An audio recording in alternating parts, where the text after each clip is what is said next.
Hello दोस्तों, welcome to only IAS. Date है आज की 12 दिसंबर 2022 एंड आप सभी का स्वागत है आज के एडिटोरियल डिस्कशन में। देखिए, आज हम टोटल 3 मुद्दे डिस्कस करने वाले हैं। पहला मुद्दा होगा हमारा सब्सिडीज़ के रिगार्डिंग, एंड स्पेशली जब मैं बात करता हूँ सब्सिडीज़ के अंदर तो वो है फर्टिलाइज़र सब्सिडी इन स्पेसिफिक।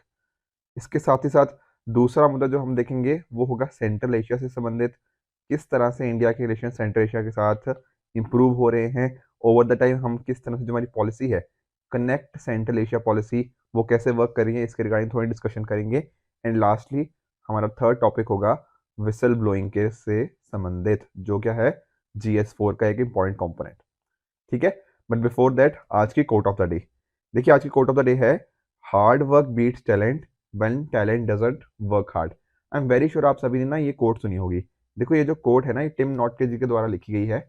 अब ये कौन थे? ये एक बास्केटबॉल कोच है। ठीक है, अब इन्होंने एक चीज नोटिस करी बेसिकली कि बास्केटबॉल के अंदर या इवन किसी स्पोर्ट के अंदर भी अगर आप नोटिस करोगे ना, तो बहुत सारे लोग होते हैं जिनके अंदर ना एक तरह का पहले से ही टैलेंट होता है। आप क्रिकेट के अंदर भी देख लीजिए, बहुत सारे लोग बचपन से ही ना टैलेंटेड निकल कर आते हैं। पर क्या वो अपनी लाइफ के अंदर हर इंसान ऐसा होता है जो बड़ा कर देता है? The answer is no. वो रीजन क्या रहता है कि उनके पास टैलेंट तो था पर हार्ड वर्क नहीं था। और हार्ड वर्क जब तक आपके पास नहीं है ना, तो शायद आप सक्सेसफुल नहीं हो पाओगे। डेफिनेटली बहुत सारे लोग ऐसे होते हैं जो बिल्कुल अपने टैलेंट के दम के ऊपर अपनी लाइफ के अंदर बहुत आगे तक जाते हैं, पर सारे नहीं जा पाते। रीजन क्या रहता है कि उन्होंने साथ में इसके साथ हार्ड वर्क को कॉम्प्लीमेंट नहीं किया। जो इंसान बट कहीं ना कहीं अपनी जिंदगी में हार्ड वर्क करता है वो सक्सेसफुल डेफिनेटली बनता है। तो जरूरत क्या है? देखो, अगर तो आप टैलेंटेड नहीं हो, वैसे तो ऐसी कोई चीज होती नहीं है कि टैलेंटेड ना होना। हर किसी के अंदर ना अलग अलग टैलेंट होता है। तो मे बी मेरे अंदर कुछ और टैलेंट है, आपके अंदर कुछ और टैलेंट होगा, किसी तीसरे बंदे के अंदर कुछ और टैलेंट होगा। तो पहली बात तो ये होती है कि अपने आप को ऐसे मत बोलो कि मैं टैलेंटेड नहीं हूँ। आपके अंदर कोई और टैलेंट है। हर किसी इंसान के अंदर कुछ ना कुछ टैलेंट छुपा हुआ है। तो पहली बात तो ये है कि अपने टैलेंट को पहचानो। दूसरी बात है कि उस टैलेंट के साथ साथ हार्ड वर्क करो। ठीक है ना? जब ये दोनों के दोनों आपको कॉम्बिनेशन मिल जाएंगे ना, कि ये रहा टैलेंटेड और ये रहा हार्ड वर्क, तो ये जो बीच का जो इंटरसेक्शन वाला पॉइंट है ना, यहाँ पर आप बहुत ज्यादा सक्सेसफुल होने वाले हो। ठीक है, सक्सेस इसके बिना भी मिल सकती है, पर अगर दोनों का कॉम्बिनेशन मिल जाएगा ना, तो दैट इज वेयर द कि आप जिंदगी के अंदर बहुत आगे तक हाइट्स तक जा सकते हो। ऐसा मैं नहीं कह रहा, ऐसा इन बास्केटबॉल कोच जो थे टिम नॉटके जी, इनके द्वारा बोला गया। इन्होंने नोटिस किया कि देखो, बहुत लोग होते हैं जो ना टैलेंट के दम पर रैंक 1 पे आ जाते हैं। ठीक है, जैसे मान लो कि जैसे इंडियन टीम मान लो रैंक 1 पे आ गई, ठीक है, वर्ल्ड ओवर के अंदर। पर अगर इंडियन टीम को रैंक 1 सस्टेन करना है, तो उसके लिए जरूरत होती है डिसिप्लिन की, उसके लिए जरूरत होती है हार्ड वर्क की। तो शायद जिंदगी में एक बार आगे बढ़ने के लिए टैलेंट ठीक है, पर अगर आपको वहीं पर स्टे करना है, अगर आपको वहीं पोजीशन को मेंटेन करना है थ्रू आउट योर लाइफ, तो आपको डिसिप्लिन हार्ड वर्क की बहुत ज्यादा जरूरत पड़ने वाली है। इसके अलावा भी देखो, आपने बहुत सारी इसके जैसे ना सिमिलर कोट्स में आपको बता देता हूँ। जैसे एक कोट है कि never give up, keep pushing forward, because one day good will come to you. अब देखो, अभी थोड़े दिन पहले ही ना मेंस का रिजल्ट आया है। ठीक है ना? बहुत सारे स्टूडेंट्स ने मुझे लिखा कि सर मेहनत काफी करी थी, बट तब भी हम मेंस क्लियर नहीं कर पाए। राइट? तो ऐसी सिचुएशन आई अंडरस्टैंड कि डेफिनेटली आ सकती है, पर ऐसी सिचुएशन में हमें ना पीछे नहीं हटना, हमें रियलाइज करना है कि हाँ, मे भी कुछ गड़बड़ हुई हो, अपनी गलतियों को समझने की कोशिश करनी चाहिए। एंड उसके बेसिस के ऊपर इस अगर कोड को आपने दिमाग में रखा हुआ है ना, कि अगर मेरा हार्डवर्क मेरे साथ है, I have been true to myself, मेरी प्रेपरेशन बिल्कुल ठीक थी, तो डेफिनेटली आप अपनी ओवरकम करोगे गलतियों को। एंड अकॉर्डिंगली आने वाले अटेम्प्ट्स के अंदर आई एम वेरी श्योर कि आपका जो हार्डवर्क है ना, वो आपको बहुत आगे तक लेके जाने वाला है। आई बात समझ में? तो ये थे आज की कोट ऑफ द डे। अब चलते हैं हमारे एडिटोरियल की तरफ।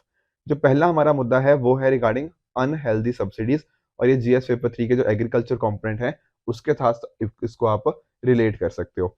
देखो, मैं आपको थोड़ा सा मुद्दा समझाने की कोशिश करता हूँ। हमारी गवर्नमेंट के द्वारा ना कुछ इंपॉर्टेंट स्कीम चल रही हैं, जैसे soil health card scheme, right? उसी तरह से यूरिया की नीम कोटिंग। अब यूरिया वर्ड सुनते ही ना आप समझ गए होंगे कि मैं किसकी बात कर रहा हूँ। देखो, आप जानते हो हमारी जो लैंड है बेसिकली, जहां पर हमने क्रॉप्स को उगाना है, उसके लिए 3 मेजर चीजें चाहिए: नाइट्रोजन, फॉस्फोरस एंड पोटेशियम। ठीक है ना? सल्फर वगैरह भी चाहिए, इसके अलावा और भी बहुत सारी चीजें चाहिए। बट की जो 3 मेजर चीजें हैं वो यही हैं: नाइट्रोजन, फॉस्फोरस और पोटेशियम। अब आप जानते हो कि जो हमारा यूरिया फर्टिलाइजर है ना, यूरिया के अंदर नाइट्रोजन अच्छा खासा होता है। उसी तरह से जब फॉस्फोरस हो गया, पोटेशियम हो गया, ठीक है, इनके लिए भी अलग अलग, जैसे for example di ammonium phosphate, ठीक है, डैप जो होता है उसके अंदर आपको फॉस्फोरस मिल जाएगा। उसी तरह से पोटेशियम के लिए भी अलग अलग हमारे पास प्रोडक्ट हैं, जैसे for example muriate of potash. अब यहाँ पर राइटर ने क्या नोटिस किया है कि हमारी ना, देखो आप नोटिस करते हो कि जो यूरिया है, हमारे किसान यूरिया का बहुत ज्यादा इस्तेमाल करते हैं। क्यों करते हैं सर? देखो, क्योंकि ना यूरिया का जो प्राइस है ये गवर्नमेंट के द्वारा रेगुलेटेड है, ठीक है। गवर्नमेंट इसमें बहुत ज्यादा हस्तक्षेप करती है कि कितना प्राइस होना चाहिए, कहाँ से इंपोर्ट करना है, कितना इंपोर्ट करना है, कौन इंपोर्ट करेगा इसको। ये यूरिया को ना गवर्नमेंट ने बहुत एक्सेसिवली रेगुलेट किया हुआ है, ठीक है। तो इसकी वजह से होता क्या है, यूरिया के जो प्राइजेस है वो काफी कम है, ठीक है। जो यूरिया के दाम है बेसिकली, तो काफी सस्ते में यूरिया मिल जाता है। इस वजह से हमारे किसान क्या करते हैं, जरूरत से ज्यादा यूरिया इस्तेमाल कर लेते हैं अपनी फसलों के अंदर, बेसिकली अपनी लैंड के अंदर।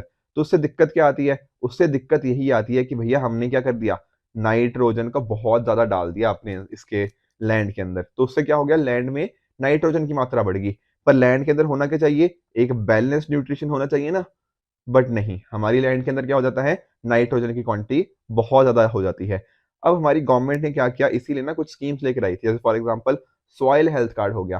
ताकि क्या इंश्योर किया जा पाए, ताकि ये इंश्योर किया जा पाए कि हमारे किसानों को पता लग पाए कि उनकी जो जमीन है उनके अंदर कौन सा कंपोनेंट अवेलेबल है और कौन सा कंपोनेंट अवेलेबल नहीं है, ताकि उसके बेसिस के ऊपर वो डिटरमिन कर पाए कि कौन सा फर्टिलाइजर डालना है और कौन सा फर्टिलाइजर अवॉइड करने की जरूरत है। अदरवाइज होता क्या है, बस सिंपली यूरिया डाल दिया। पर नहीं, हर किसान की अलग अलग अलग रिक्वायरमेंट होती है ना, हर लैंड की। तो उसके बेसिस के ऊपर उनको प्रमोट करने के लिए, उनको बताने के लिए सॉइल हेल्थ कार्ड स्कीम लेकर आई गई।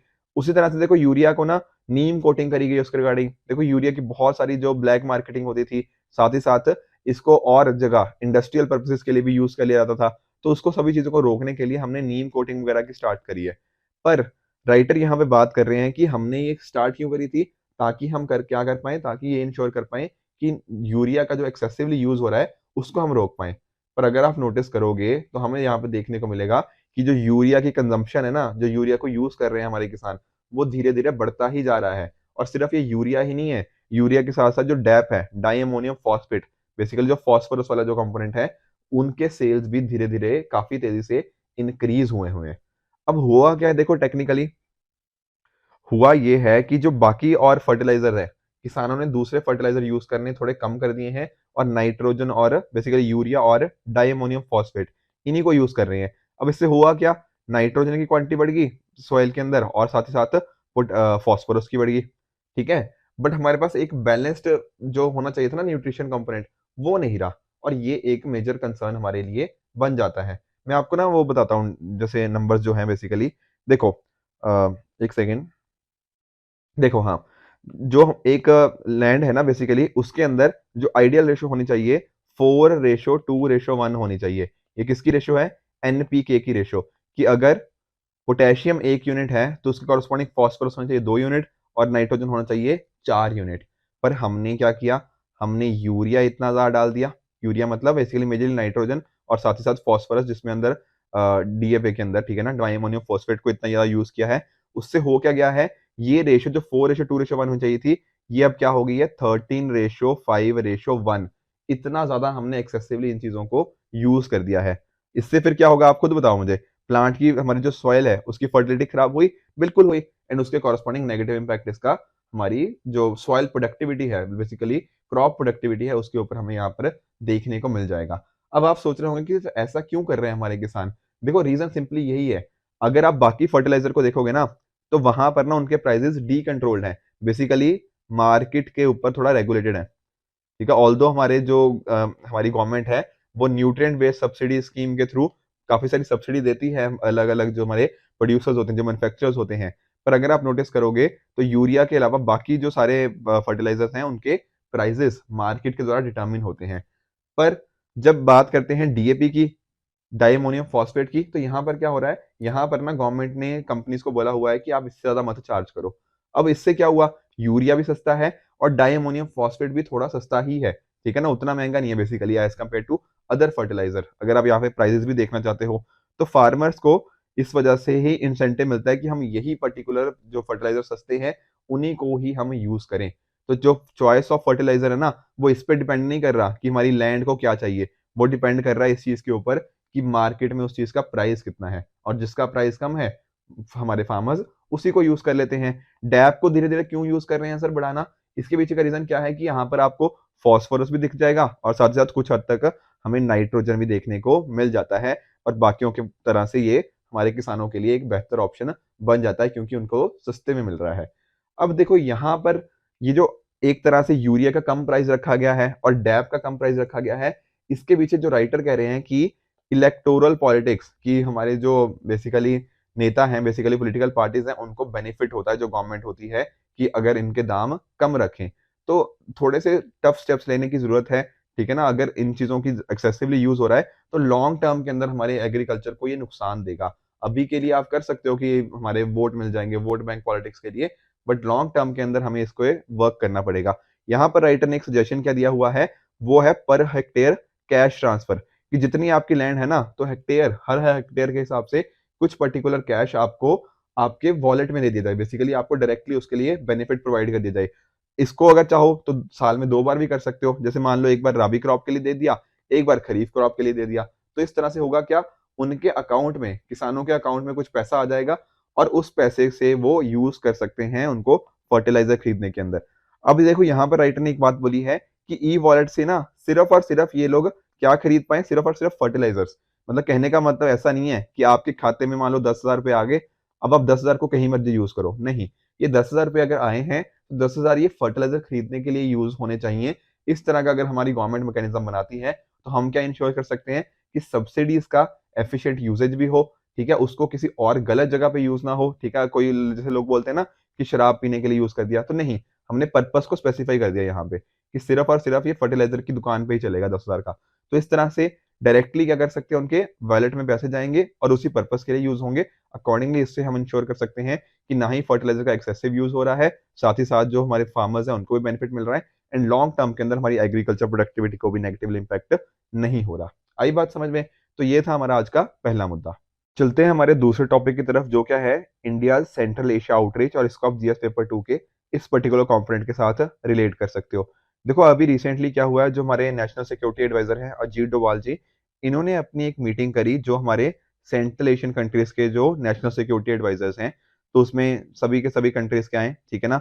जो तुर्कमेनिस्तान का, उनके द्वारा जो उनके एम्बेसडर थे, उनके द्वारा ये मीटिंग अटेंड करी गई। तो देखो ये जो मीटिंग थी, ऑल्दो इस तरह की मीटिंग्स ना हमने पहले भी करी हुई हैं, जैसे फॉर एग्जांपल पिछले साल भी मतलब इस साल की जनवरी 27 के दौरान भी इस तरह की मीटिंग्स हुई थी। यहाँ पर देखो अभी क्राइसिस देखो कितना सारे आ चुके हैं, जैसे for example Russia Ukraine crisis चल रहा है। अब ये जो सेंट्रल एशियन कंट्रीज हैं, ये बिल्कुल पास में लाई करती हैं उसके उसी के रशिया यूक्रेन क्राइसिस के आसपास, राइट। उसके साथ ही आप एक चीज नोटिस करोगे तो पिछले साल क्या हुआ, अफगानिस्तान के अंदर भी हमने देखा किस तरह से तालिबान ने टेक ओवर कर लिया। तो इसका इम्पैक्ट भी नेबरहुड के अंदर तो आएगा ही आएगा। तो इंडिया के ऊपर भी इम्पैक्ट आ सकता है और सेंट्रल एशियन कंट्रीज के ऊपर भी आ सकता है। तो इस तरह से ना वर्क करने की जरूरत है कि किस तरह से साथ में ये जो नए नए चेंजेस आ रहे हैं उनके ऊपर वर्क करें। इंडिया कैसे इनके साथ और एंगेज कर सकता है, इसके रिगार्डिंग बात करी गई है। अगर आप देखो नोटिस करोगे तो इंडिया ने धीरे धीरे ना सेंट्रल एशिया के साथ एंगेजमेंट बढ़ाई है। स्पेशली अगर आप थोड़ा ना हिस्ट्री में चलोगे तो हिस्ट्री में आप जानते हो कि जो सिल्क रूट था, ठीक है ना, वो इंडिया को इन सेंट्रल एशियन कंट्रीज के साथ कनेक्ट कर सकता था, ठीक है ना। कनेक्ट किया हुआ है, बेसिकली काफी ट्रेडिंग वगैरह उस टाइम पे होती थी। उसके साथ ही आप नोटिस करो कि बुद्धिज्म, बेसिकली जो महात्मा बुद्ध जी का इंडिया में जन्म हुआ, पर आज के टाइम पर आप नोटिस करोगे कि बुद्धिज्म इन पर्टिकुलर कंट्रीज के अंदर भी काफी पॉपुलर है। तो बुद्धिज्म वहां पर भी गया, तो एक तरह से हमारी सॉफ्ट पावर भी वहां पर है। इसके साथ ही बॉलीवुड भी देखो बहुत इंपॉर्टेंट है, ठीक है ना। हमारे जो अलग अलग बॉलीवुड पर्सनैलिटीज है, चाहे बात कर लीजिए शाहरुख खान की, अमिताभ बच्चन की, तो ये काफी ज्यादा पॉपुलर वहां पे हमेशा ही रहे हैं। तो एक तरह से काफी एक कल्चरल लिंकेज भी है, एक हिस्टोरिकल लिंकेज हमारा इस पर्टिकुलर रीजन के साथ डेफिनेटली देखने को मिल जाता है। हमारे देखो पहले ना आप नोटिस करो कि 1991 तक ना आप जानते हो कोल्ड वॉर चल रही थी। 1991 में क्या हुआ, यूएसएसआर का डिसइंटीग्रेशन हो गया। उसके बाद हमने क्या देखने को मिला कि यूएसएसआर के थ्रू बहुत सारी कंट्रीज बनी, नियरली 15-16 कंट्रीज हमें देखने को मिली। रशिया एक मेजर कंट्री बना। पर ये जो सारी सेंट्रल एशियन कंट्रीज की बात कर रहे हैं ना, जो मैं बात कर रहा हूँ, कजाकिस्तान हो गया, किर्गिस्तान हो गया, तजाकिस्तान हो गया, उज्बेकिस्तान हो गया, तुर्कमेनिस्तान हो गया, ये नई कंट्रीज निकली थी उस टाइम के ऊपर। ठीक है ना। तो हमारे जो प्राइम मिनिस्टर थे उस टाइम के, जवाहरलाल नेहरू, बेसिकली उस टाइम तो देखो ये कंट्रीज नहीं थी, उस टाइम तो यूएसएसआर ही था जवाहरलाल नेहरू जी के टाइम पे। तो जवाहरलाल नेहरू जी ने भी काफी इनको विजिट किया, चाहे आप बात कर लीजिए अशगाबाद की, ठीक है ना। तो बाद में 1991 के बाद तुर्कमेनिस्तान की इंपॉर्टेंट कैपिटल सिटी बनी ताशकंद, ठीक है, आप सभी जानते हो ताशकंद उज्बेकिस्तान के अंदर आता है। उसी तरह से अल्मटी, ये भी कजाकिस्तान की one of the largest city है। बाद में जाके ये कैपिटल सिटीज भी बनी इनमें से कुछ, बट ओवरऑल पहले 1991 से पहले तो ये यूएसएसआर के अंदर ही सिटीज थी, क्योंकि उस टाइम ये अलग से देश नहीं बने थे, चाहे तुर्कमेनिस्तान बोल लो, उज्बेकिस्तान या कजाकिस्तान। तो ओवरऑल बाद में भी देखो नरसिम्हा राव जी हो गए, अटल बिहारी वाजपेयी हो गए, तो इन सभी ने डेफिनेटली यहाँ पे अलग अलग इन कंट्रीज के कॉरस्पॉन्डिंग विजिट किया हुआ है, ठीक है। तो देखो इंडिया इनका देखो काफी सारे ना, आप नोटिस करोगे तो इंडिया काफी जगह एंगेज रहा है, चाहे यूएस के साथ न्यूक्लियर डील हो गया, चाइना के साथ कुछ बॉर्डर डिस्प्यूट्स हो गए, ठीक है, पाकिस्तान के कॉरस्पॉन्डिंग भी जो हमारा 2008 का मुंबई टेरर अटैक्स हुआ। पर तब भी अगर हम किसी और जगह एंगेज भी थे ना, तब भी हमने सेंट्रल एशिया के साथ कुछ ना कुछ हमारे कनेक्शन बढ़ाने की ही डेफिनेटली कोशिश करी है। अगर आप देखो नोटिस करोगे एससीओ, शंघाई कोऑपरेशन ऑर्गेनाइजेशन, देखो आप जानते हो जो यूरेशियन रीजन है ना, यूरेशिया वाला जो रीजन है, वहां पर किस तरह से पॉलिटिकल हो गया, इकोनॉमिक हो गया, सिक्योरिटी कोऑपरेशन कैसे बढ़ाई जाए, उसके लिए एससीओ का बना था। दरअसल में पहले तो देखो इसमें सिर्फ 5 ही मेंबर्स थे, ठीक है ना, एससीओ इसको जब हम शंघाई 5 बोलते थे। जब इसे मैं आपको बता देता हूँ थोड़े से, जैसे फॉर एग्जांपल आप जानते हो चाइना हो गया, कजाकिस्तान हो गया, किर्गिस्तान हो गया, रशिया हो गया, तजाकिस्तान हो गया। इसकी स्टार्टिंग ना तब 2001 में हुई थी, तब सिर्फ हमारे पास एज इन यही सारे मेंबर्स थे मेजरली। एक्चुअली फॉर्मेशन इसकी 1996 में होगी थी, बट धीरे धीरे 2001 तक थोड़ा और ये फॉर्मलाइज होता गया। उसके बाद में डिसाइड किया गया किस तरह से और नए मेंबर्स को इसके अंदर ऐड किया जाना चाहिए, ठीक है। तो ओवरऑल फिर बाद में हमने देखा कि उज्बेकिस्तान भी इसके अंदर ऐड हो गया था, तो टोटल 6 मेंबर्स हो गए। अभी 2017 में हमें क्या नोटिस करने को मिला, इंडिया और पाकिस्तान भी दोनों इसके मेंबर हो गए थे, तो टोटल इसके मेंबर हो गए थे शंघाई कोऑपरेशन ऑर्गेनाइजेशन के 8।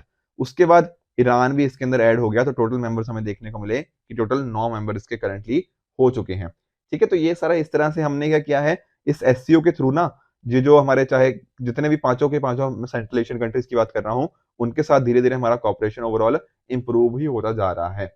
इसके साथ ही अगर नोटिस करोगे प्रधानमंत्री मोदी जी की, तो उन्होंने भी देखो जो कनेक्ट सेंट्रल एशिया पॉलिसी थी, ऑल्दो स्टार्ट 2012 में होगी थी, उसके रिगार्डिंग भी इन सेंट्रल एशियन कंट्रीज के साथ और रिलेशन इंप्रूव करने की कोशिश करी है। एंड 2015 में इन्होंने पांचों के पांचों जो सेंट्रल एशियन कंट्रीज थी उनको जाके विजिट किया।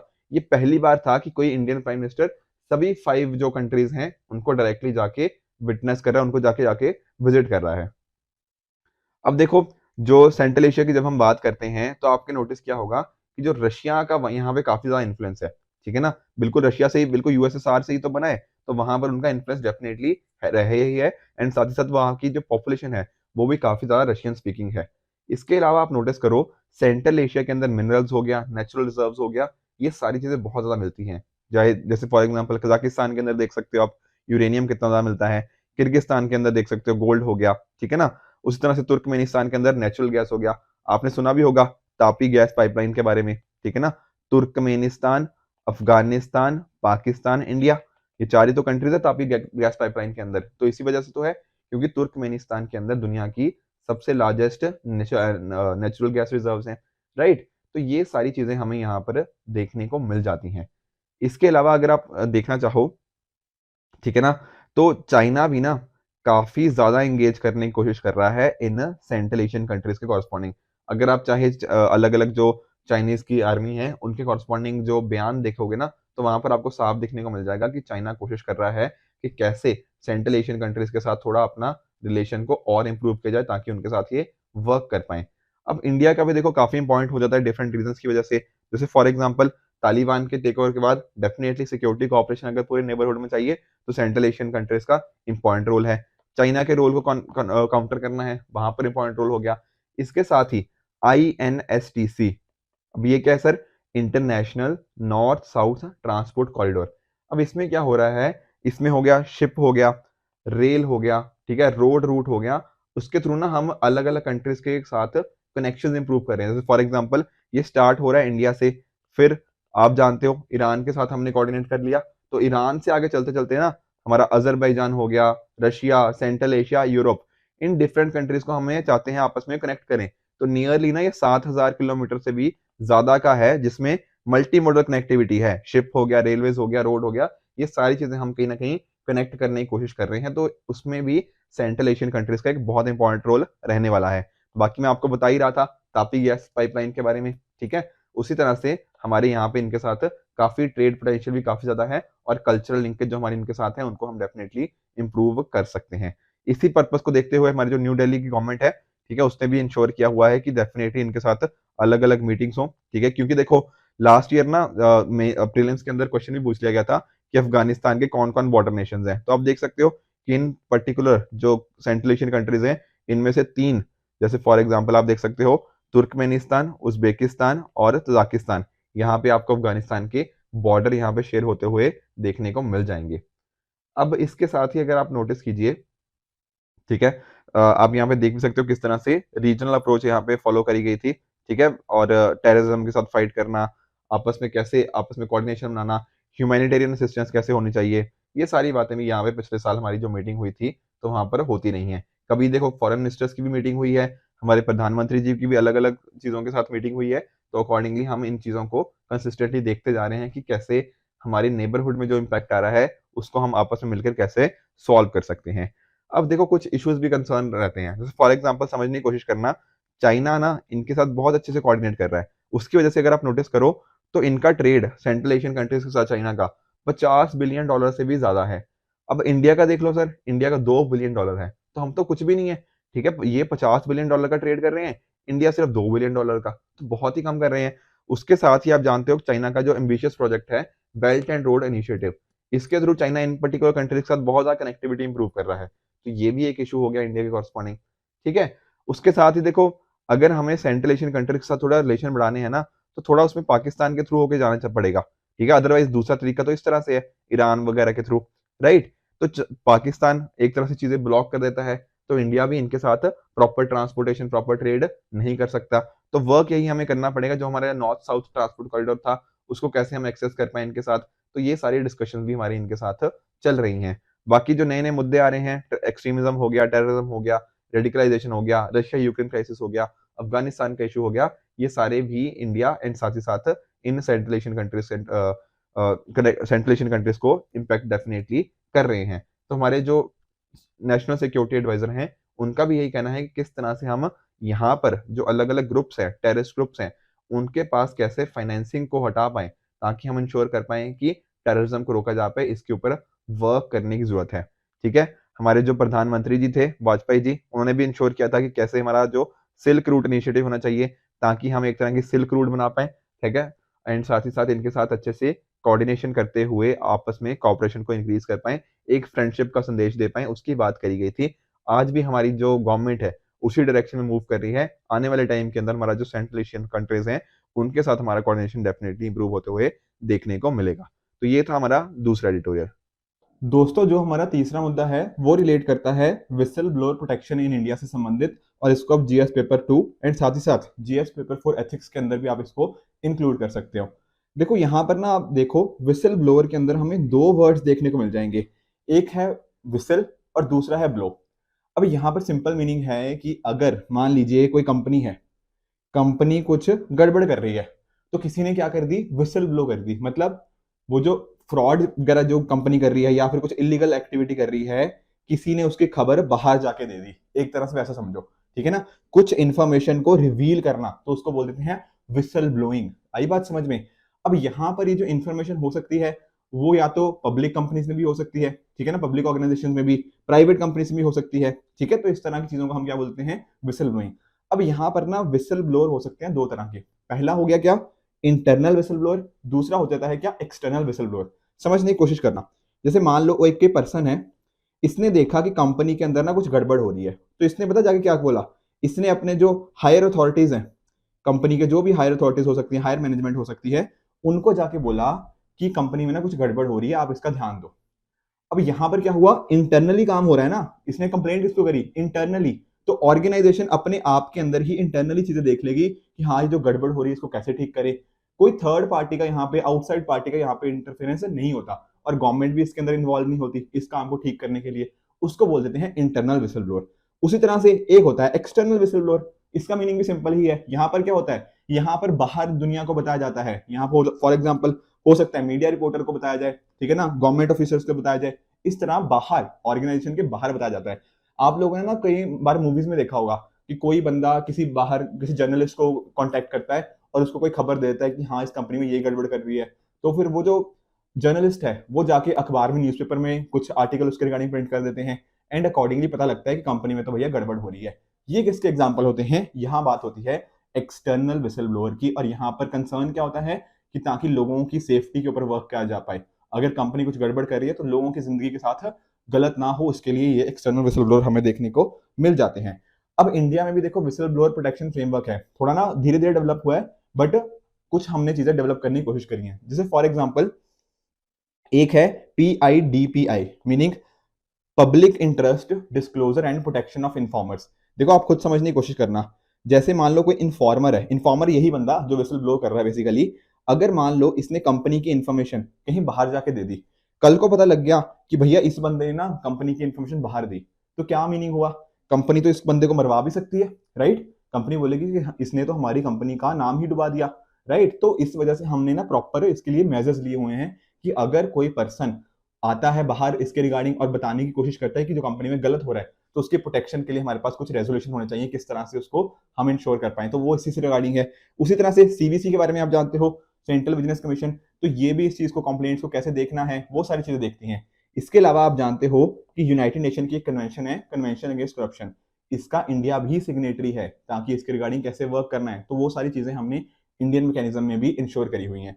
उसके अलावा देखो कंपनीज एक्ट के अंदर भी, ठीक है ना, अलग अलग चीजें हमने बात करी हुई कि कुछ इस तरह की आती हैं बातें, तो उसको कैसे इन्वेस्टिगेट करना है।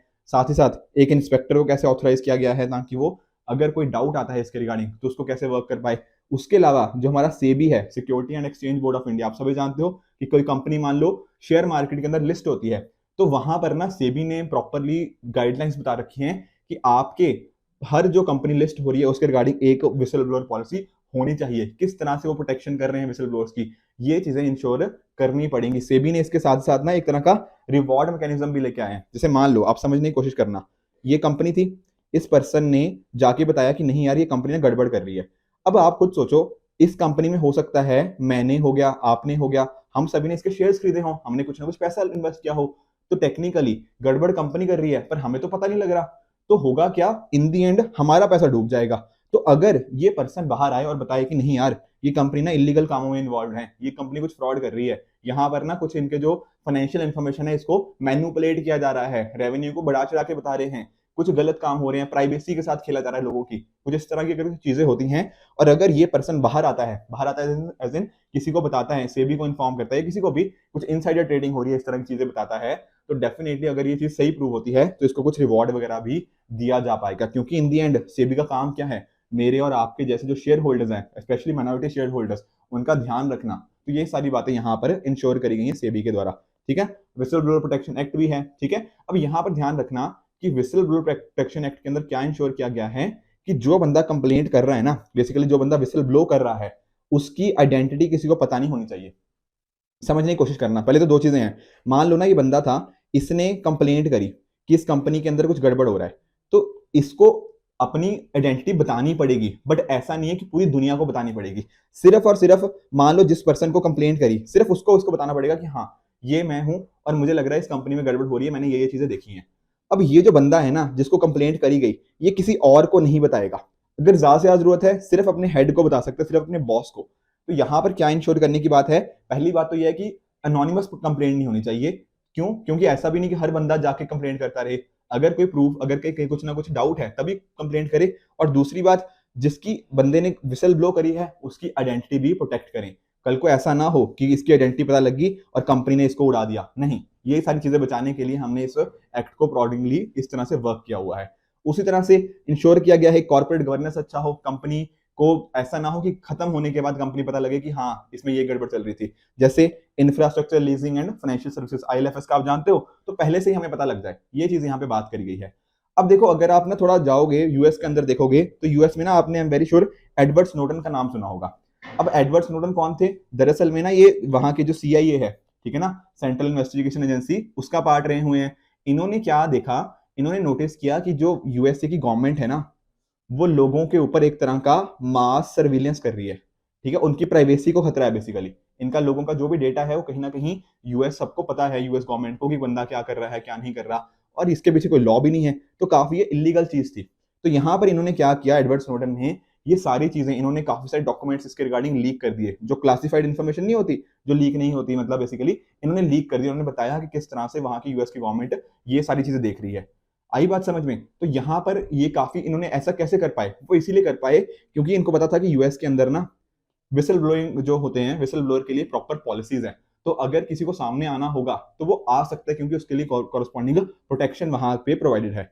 उसी तरह से देखो इंडिया के केस में भी ना एक एग्जांपल हम दिखाता हूं आपको, सितेंद्र दुबे का। आई एम वेरी श्योर आपने भी इसके इनकी स्टोरी पढ़ी होगी। ये दरअसल में इंडियन इंजीनियरिंग सर्विस ऑफिसर हैं, थे बेसिकली सितेंद्र दुबे जी। इनको ना जो national highway authority of India NHAI के ये प्रोजेक्ट डायरेक्टर थे, कहां पर, कोडरमा के अंदर। तो इन्होंने क्या हुआ, इन्होंने देखा कि जो हमारा गोल्डन क्वाड्रिलेटर का प्रोजेक्ट है ना, जो हाईवे कंस्ट्रक्शन का बेसिकली प्रोजेक्ट है, उसके अंदर कुछ ना कुछ करप्शन हो रही है, कुछ ना कुछ धांधली हो रही है। इन्होंने क्या किया, इन्होंने ये सारा इंफॉर्मेशन निकाल के कि क्या धांधली हो रही है, वो सारे अलग अलग बेसिकली जैसे प्राइम मिनिस्टर ऑफिस तक को इन्होंने चिट्ठी लिख दी थी कि यहाँ पर ये करप्शन हो रही है। अब टेक्निकली होना क्या चाहिए था, किसी को पता नहीं लगना चाहिए था कि किसने करप्शन की कंप्लेंट करी है, पर इनकी आइडेंटिटी हो गई लीक। लोगों को पता लग गया कि इस बंदे ने, इस पर्टिकुलर पर्सन ने क्या किया है, इस पर्टिकुलर पर्सन ने बताया है कि करप्शन हो गई है, फिर इनको मार दिया गया। आई बात समझ में? इन्होंने देखो बहुत ब्रेवरी का काम किया था, एक तरह से ना हजारों करोड़ का जो करप्शन हो रहा था उसको बाहर निकालने की कोशिश करी थी। बट कहीं ना कहीं विसल ब्लोअर के केस में इन्होंने डेफिनेटली हमारे लिए तो बहुत अच्छा काम किया, पर अपनी इनको जान गंवानी पड़ी। हमारी गवर्नमेंट को भी तब रियलाइज हुआ कि नहीं यार, ये जो इस तरह विसल ब्लोइंग करते हैं या फिर जो इस तरह से पब्लिक इंटरेस्ट के लिए अपनी अपनी ब्रेवरी इतनी दिखाते हैं, तो उनकी प्रोटेक्शन करनी पड़ेगी। तो यहाँ पर से हमने काफी वर्क करना स्टार्ट किया कि विसल ब्लो प्रोटेक्शन को हम और मजबूत करें। इनको देखो, इनकी डेथ के बाद ट्रांसपेरेंसी इंटरनेशनल ने भी इनको इंटीग्रिटी का अवार्ड दिया, ठीक है ना। बहुत सारे इस तरह से, लंदन बेस्ड एक इंडेक्स ऑन सेंसरशिप है, उन्होंने भी whistle blower of the year का अवार्ड दिया। तो इस तरह से इनका आप एग्जांपल डेफिनेटली अपने आंसर के अंदर यूज कर सकते हो। तो ये सारे के सारे एग्जांपल्स क्या दिखाते हैं आपको, कि अगर पब्लिक इंटरेस्ट के लिए इसको किया जाए तो डेफिनेटली बहुत इंपॉर्टेंट रोल हो सकता है। उसके अलावा आप एक चीज रियलाइज करो, जैसे हमारे यूनिकॉर्न होते हैं ना, यूनिकॉर्न बेसिकली में क्या मीनिंग, जो देखो जो कंपनीज होती है ना जिनका वैल्यूएशन $1 बिलियन से ज्यादा होता है और ये लिस्टेड नहीं होती अभी, ठीक है। आप जानते हो आजकल जैसे अक्सर आपने न्यूज में सुना होगा कि ये पर्टिकुलर स्टार्टअप अब यूनिकॉर्न बन गया है, ठीक है ना, तो उसका मीनिंग यही होता है $1 बिलियन। अब ये तो यूनिकॉर्न होते हैं, जो छोटी कंपनीज होती हैं, उनमें तो सर विसल ब्लोइंग के रूल्स नहीं होते, तो हमें उनके रिगार्डिंग भी कुछ ना कुछ स्ट्रेंथनिंग करनी पड़ेगी कि इनके रिगार्डिंग भी विसल ब्लोअर प्रोटेक्शन हो चीज, ताकि सारे के सारे कंपनीज इसके रिगार्डिंग ये वर्क कर पाए। इसके अलावा देखो 2014 का जो एक्ट है, ठीक है, उसके अंदर प्राइवेट कंपनीज को प्रॉपर्ली कवर नहीं किया गया, पब्लिक सर्वेंट्स के लिए वो लिमिटेड है, तो ये चीज हम वहां पर भी एक्सटेंड कर सकते हैं। अनोनिमस कंप्लेंट्स को देखो यहाँ पे अलाउ नहीं किया जा रहा, तो वो भी थोड़ा एक बार कई बार दिक्कत आ सकती है। इसी तरह से और भी जो कोई रिवॉर्ड सेबी ने जरूर दिया है, बट अदरवाइज बाकी अगर हम कहीं ना कहीं देखें कि अगर सक्सेसफुली उसके जो इन्वेस्टिगेशन के बाद पता लगता है कि हाँ विसल ब्लोइंग हुई, बेसिकली कंपनी कुछ गड़बड़ कर रही थी, तो कुछ रिवॉर्ड मैकेनिज्म भी होना चाहिए, वो भी अच्छे से नहीं हो पा रहा। तो इस तरह से डेफिनेटली जरूरत क्या है, विसल ब्लोअर प्रोटेक्शन फ्रेमवर्क को और स्ट्रॉन्ग करने की जरूरत है। तो आने वाले टाइम में हम क्या कर सकते हैं, एक तो जैसे ना, जैसे एक तरह की यूनिवर्सल प्रोटेक्शन दी जा सकती है। किस तरह से, जैसे फॉर एग्जांपल आप यूएस में देख सकते हो, यूएस के अलग अलग जो स्टेट्स हैं, वहां पर उन्होंने इंश्योर किया है कि पब्लिक भी as well as private sector employees दोनों के इस विसल ब्लोअर प्रोटेक्शन एक्ट के अंदर हम लेकर आए। इसके साथ ही जो अगर प्रूव हो जाता है बाद में कि हाँ कंपनी ने कुछ गड़बड़ करी है, तो इनको कुछ इंसेंटिवाइज किया जाए, कुछ रिवॉर्ड मैकेनिज्म दिया जाए। पर अगर ऐसा भी नहीं होना चाहिए कि हर बंदा जाके कंप्लेंट करने लग जाए और वो फ्रॉड कंप्लेंट भी ना हो, ठीक है ना। जैसे मान लो, सोचो यहाँ पर एक कंपनी है, एक बंदे ने जाके बोल दिया कि कंपनी कुछ गड़बड़ कर रही है, पर ऐसा भी तो हो सकता है कंपनी कुछ गड़बड़ कर ही ना रही हो, कंपनी बिल्कुल ठीक काम कर रही हो, इसने जानबूझ के इस कंपनी का नाम डुबाने के लिए ऐसा कर दिया, ये भी तो हो सकता है। तो यहाँ पर क्या करना चाहिए कि अगर सही कंप्लेंट थी तो उसको रिवॉर्ड दो, अगर गलत कंप्लेंट थी तो कुछ फाइन वगैरह लगाओ, ताकि इस तरह से ना गलत कंप्लेंट भी ना आए पर सही कंप्लेंट को आगे आने का प्रोत्साहन भी मिले। तो प्रॉपर हमारे यहाँ पे रूल्स होने चाहिए। बाकी इंडिपेंडेंट अथॉरिटीज के लिए, ताकि वो उनको रिपोर्ट कर पाए, ये भी चीजें इंश्योर करने की जरूरत है। तो इस तरह से अगर हम प्रॉपर मैकेनिज्म बनाए ना, तो डेफिनेटली हम इंश्योर कर सकते हैं कि हमारे जो ओवरऑल एडमिनिस्ट्रेशन सिस्टम है, या फिर किसी न हर जगह पे हम प्रॉपर ट्रांसपेरेंसी लेके आ सकते हैं, अकाउंटेबिलिटी लेके आ सकते हैं, ताकि इन दी एंड जो पब्लिक का इंटरेस्ट है वो डेफिनेटली हर केस के अंदर मेंटेन रहे। आई बात समझ में? तो ये सारे जो एग्जांपल मैंने आपको डिस्कस करें, तो एडवर्ड स्नोडन का हो गया, इवन देखो 2018 के मेंस के अंदर आई थिंक ना मेंस के अंदर डायरेक्टली आपको केस स्टडी पूछी गई है एडवर्ड स्नोडन के रिगार्डिंग कि क्या उनको फोकस करना चाहिए था, कि नेशनल सिक्योरिटी ज्यादा इंपॉर्टेंट थी, राइट प्राइवेसी का राइट जो लोगों का है वो इंपॉर्टेंट था। इस तरह की केस स्टडी 2017 या 18 के मेंस के अंदर आ रखी है। बाकी आप सत्येंद्र दुबे जी का एग्जांपल आप अपने आंसर में डेफिनेटली यूज कीजिएगा, बहुत ही अच्छा एग्जांपल हो जाता है इंटीग्रिटी का, करेज का, कहीं पर भी आप इसको यूज कर सकते हो। तो इस तरह से आप भी अपने एंड पे हार्डवर्क करते रहिए। Goodbye and good luck.